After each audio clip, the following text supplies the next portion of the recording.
بسم الله الرحمن الرحيم.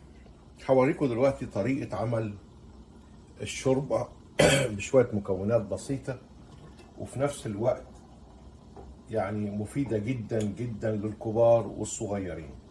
أنا عندي هنا معلقة سمنة هحطها على الحلة هنا، ومجهز نص بصلاية مقطعها صغير قوي. هضيف البصل،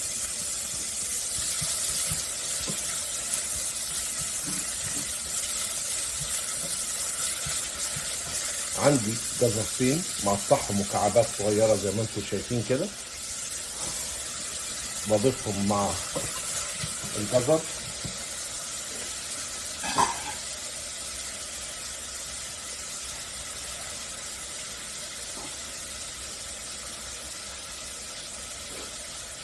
عندي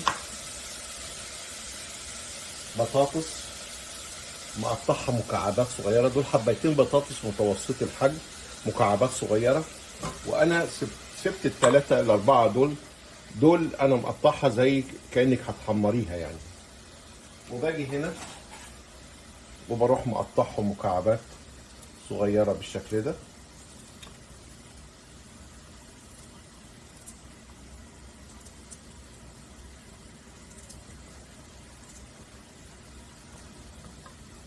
انا بس خليت دول عشان اوريكم الطريقه اللي انا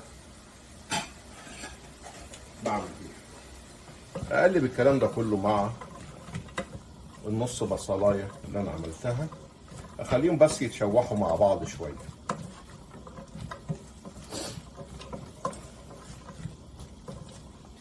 انا دخلت المكونات كلها في بعض، البصل مع الجزر مع البطاطس، وطبعا ممكن نضيف كمان مشروم لو في مشروم، ممكن نضيف كوسه لو احنا حابين، بس الكوسه تكون بقشرها عشان ما تتهريش. يعني اي نوع خضار انتوا حابينه ممكن يقضي الغرض، بس انا بحب استخدم البطاطس والجزر لان هما ما بيتهروش. حتى لو تفضل عندك شويه او تفضل عندك شويه لتاني يوم هتلاقيهم متماسكين، بخلاف مثلا الكوسه لازم تتاكل في ساعتها، لان لو اتسخنت تاني يوم للاسف الشديد بتلاقيها بقى طريه زياده عن اللزوم.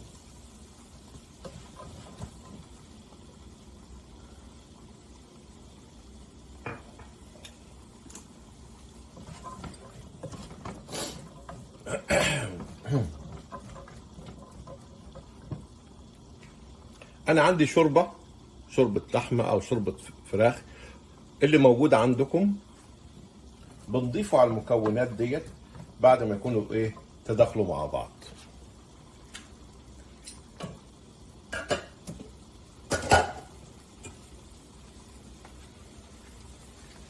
انا عندي الشوربه اهي، هبتدي اضيفها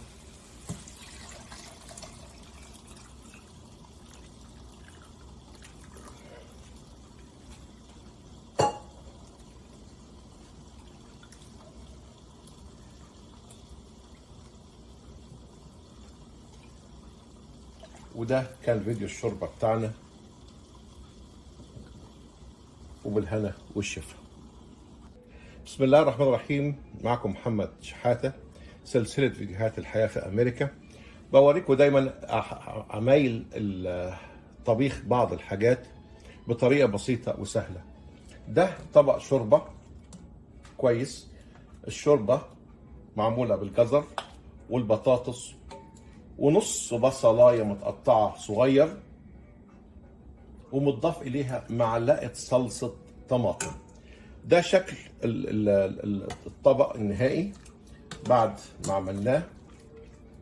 وطبعا ما اقولكش الطعم في منتهى الجمال، ما خدش ربع ساعه على البوتاجاز، ويقدر تعمله باي نوع من انواع الشوربه، سواء لحمه او فراخ او طيور اللي متوفر عندنا. بنعمل الطبق دوت في منتهى الجمال ولذيذ، وبينفع الكبار والصغيرين، وفي نفس الوقت مغذي وكنوع من التغيير. مش دايما هنعمل الشوربه بشعريه او بلسان بعصفور. يلا بينا نخش نشوف هنعمل ازاي طبق الشوربه الجميل دوت، وبالهنا والشفا. يلا بينا.